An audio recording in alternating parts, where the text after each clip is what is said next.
높은 기준금리가 미국 증시에 균열을 일으키고 있다. 주식보다 현금이나 단기 채권에 투자를 하는 게 자산을 보호하는 전략이다. 이렇게 보도했습니다.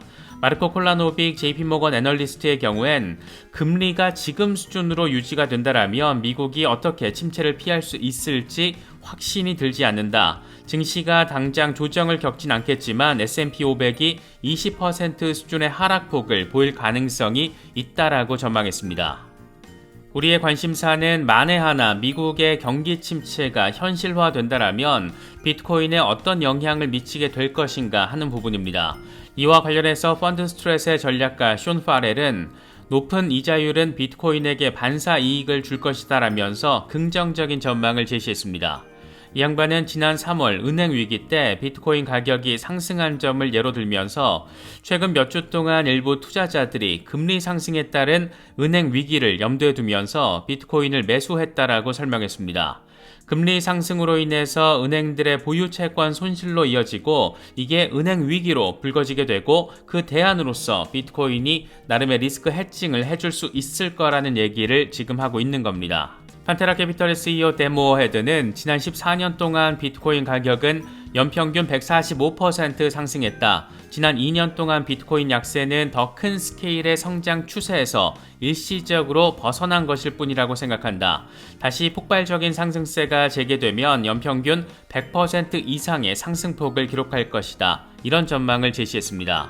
그러면서 블록체인 업계는 20년 동안 이어질 강세장의 한가운데에 자리하고 있다. 궁극적으로 모든 사람들이 비트코인을 소유하게 될 때 가격 상승 곡선도 평탄해질 것이다. 이렇게 설명했습니다. 비트코인이 내년 초에 12만 달러까지 급등 가능하다라는 전망도 나왔습니다. 글래스노드의 공동 창업자들이 제시한 내용인데 비트코인 가격과 금의 시세를 비교하는 월간 차트에서 엘리엇 파동 이론의 오파가 완성될 경우 비트코인은 금 시세의 98배까지 상승할 수 있다. 현재 RSI도 중립 수치인 50을 상회하고 있고 MACD를 봐도 강세 신호와 상승 추세가 확인이 되고 피보나치 확장 등을 고려하면 내년 초 12만 달러까지 상승할 수도 있다. 이렇게 낙관적인 가격 전망을 제시했습니다. 최근 블룸버그의 시니어 전략가 마이크 맥클론이 비트코인 급락 가능성에 대한 전망을 잇따라서 제시하고 있는데 이번에는 이스라엘 하마스 전쟁으로 인해서 비트코인이 약세를 보일 수 있다라는 내용을 추가했습니다. 이 양반은 이스라엘군과 팔레스타인 무장단체 하마스의 무력 충돌이 고조되면서 비트코인은 리스크 오프 장세의 영향을 받고 있다라고 진단을 했습니다.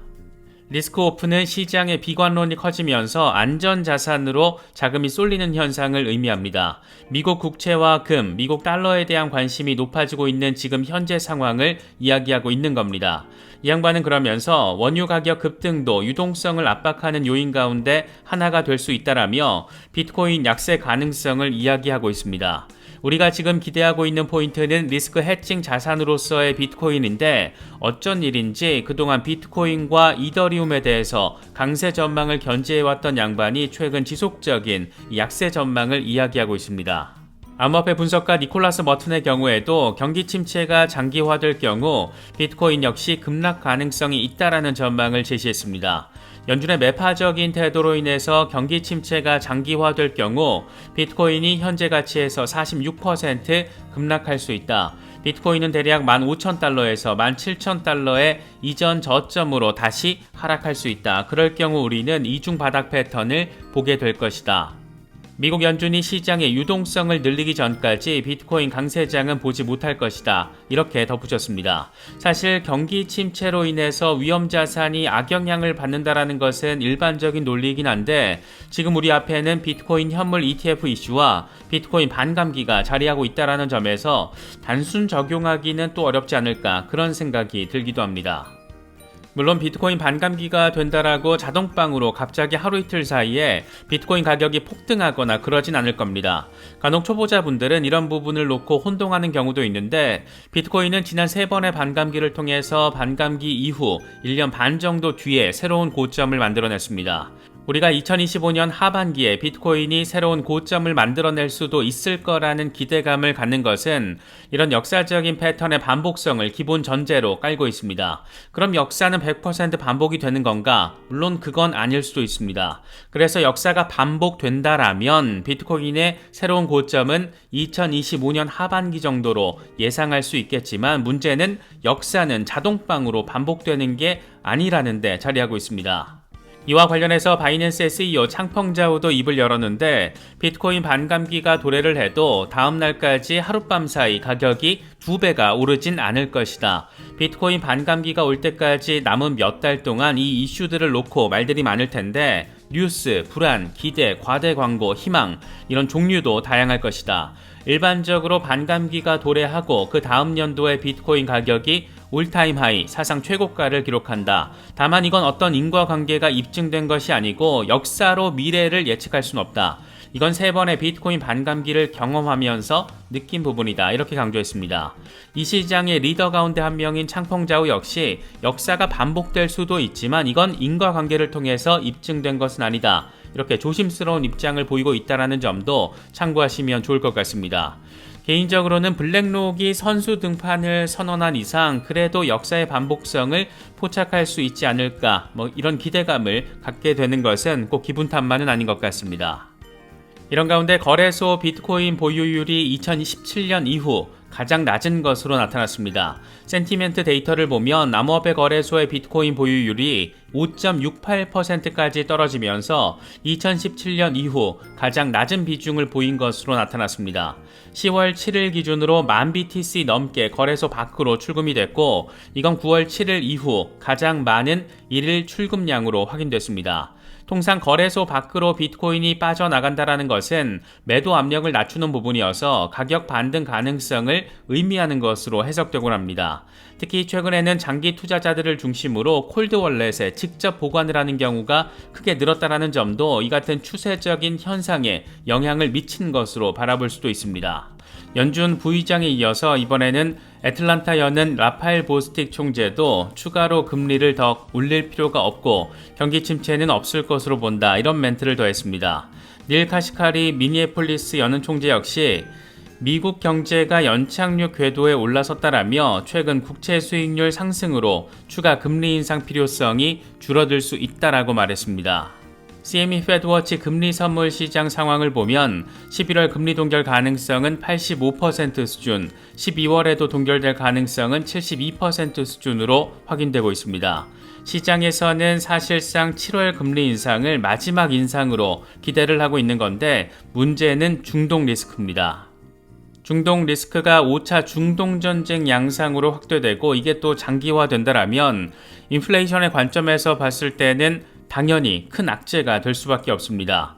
유가 급등을 통해서 세계 경기 침체 가능성까지 우려해야 할 수도 있기 때문입니다. 이와 관련해서 야데니 리서치는 중동 전쟁이 장기화할 수 있다는 전망이 미국의 경기 침체 가능성을 키우고 있다.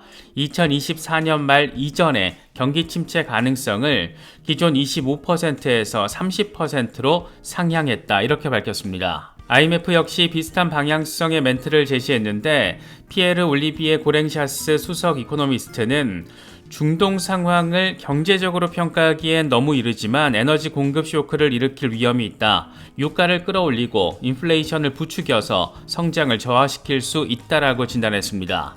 글로벌 경제 성장률의 경우에는 지난해 3.5%에서 올해 3%, 내년에는 2.9%로 둔화할 것으로 내다봤는데 내년 성장률의 경우에는 7월 예측치 3%보다 0.1%포인트 하향 조정됐습니다. 참고로 IMF의 우리나라 성장률 전망치는 올해는 1.4%, 내년의 경우에는 기존 2.4%에서 2.2%로 낮췄습니다.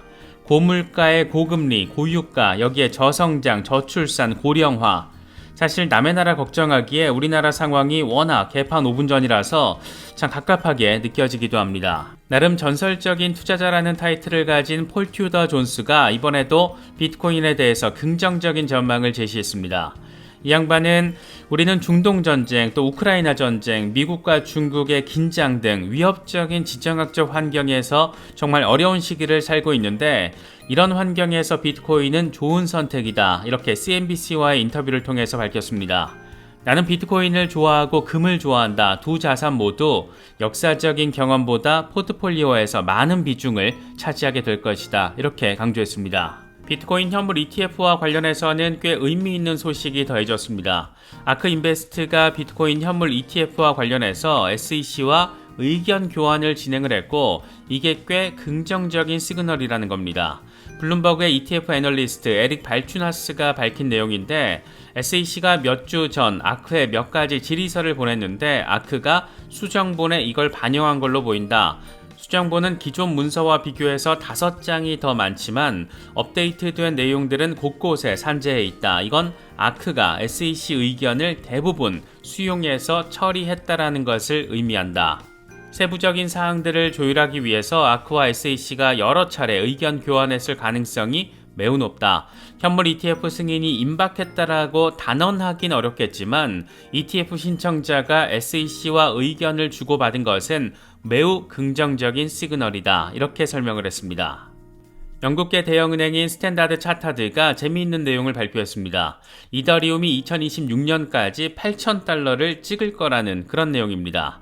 이더리움이 2026년이 되면 지금보다 5배 정도 높은 8,000달러에 도달을 하고 이건 장기 가격 전망인 26,000달러에서 35,000달러로 가기 위한 첫 번째 단계가 될 것이다. 이렇게 분석을 했습니다. 그러면서 게임과 토큰화 등 새로운 수요로 인해서 이더리움의 스마트 컨트랙트 분야 지배력은 더 상승할 것이고 이더리움 레이어2 네트워크의 성장 가능성도 높게 바라봤습니다.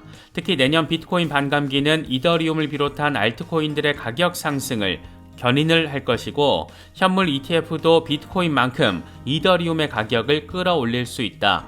이더리움은 2024년 말까지 그러니까 내년 말까지 4,000달러까지 상승할 여지가 있다. 이렇게 설명을 했습니다. 꽤나 전폭적인 숫자들입니다. 피델리티의 암호화폐 부문 자회사인 피델리티 디지털 에셋도 재미있는 보고서를 발표했습니다.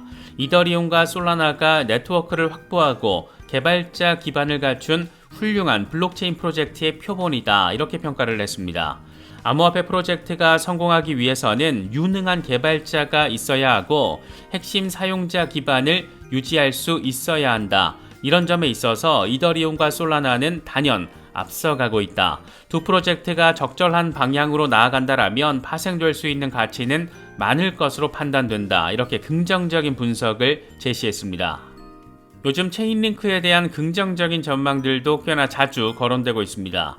이번에는 암호화폐 리서치 업체 K33 리서치가 실물자산 메타에서 가장 좋은 선택지는 체인링크라고 분석을 했습니다. 실물자산이 잠재력을 온전히 발휘하려면 여전히 많은 장애물들이 있다. 다만 이게 현실 세계에 직접적인 영향을 미치기 전에 이 테마의 암호화폐 버블이 먼저 발생할 수 있다. 그만큼 내러티브가 충분하다라는 것이고 이 가운데 체인링크는 실무자산의 핵심 인프라로 자리매김을 했다. 체인링크가 최고의 수익률을 안겨줄 거라고 단언할 수는 없지만 체인링크만큼 실물자산 내러티브의 혜택을 받을 수 있는 더 좋은 프로젝트는 없다. 이렇게 강조했습니다. 여기서 실물자산이라는 것은 부동산, 미술품, 명품 등 실물 상품을 기반으로 하는 토큰을 의미합니다.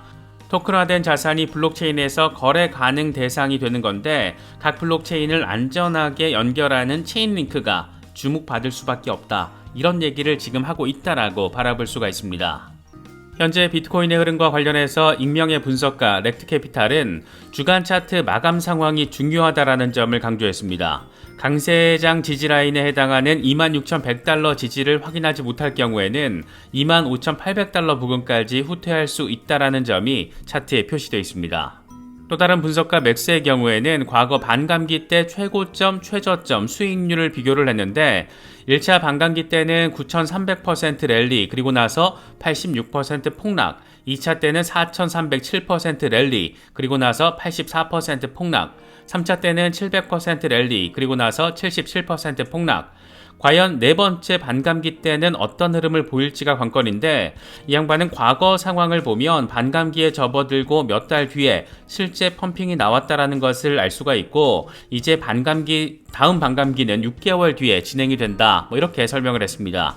과연 이번에는 10만 달러를 향한 랠리, 그 여정 향할 수 있을지 버릴 수 있을지, 그나마 지금 같은 상황에서 기대감을 안기는 부분입니다.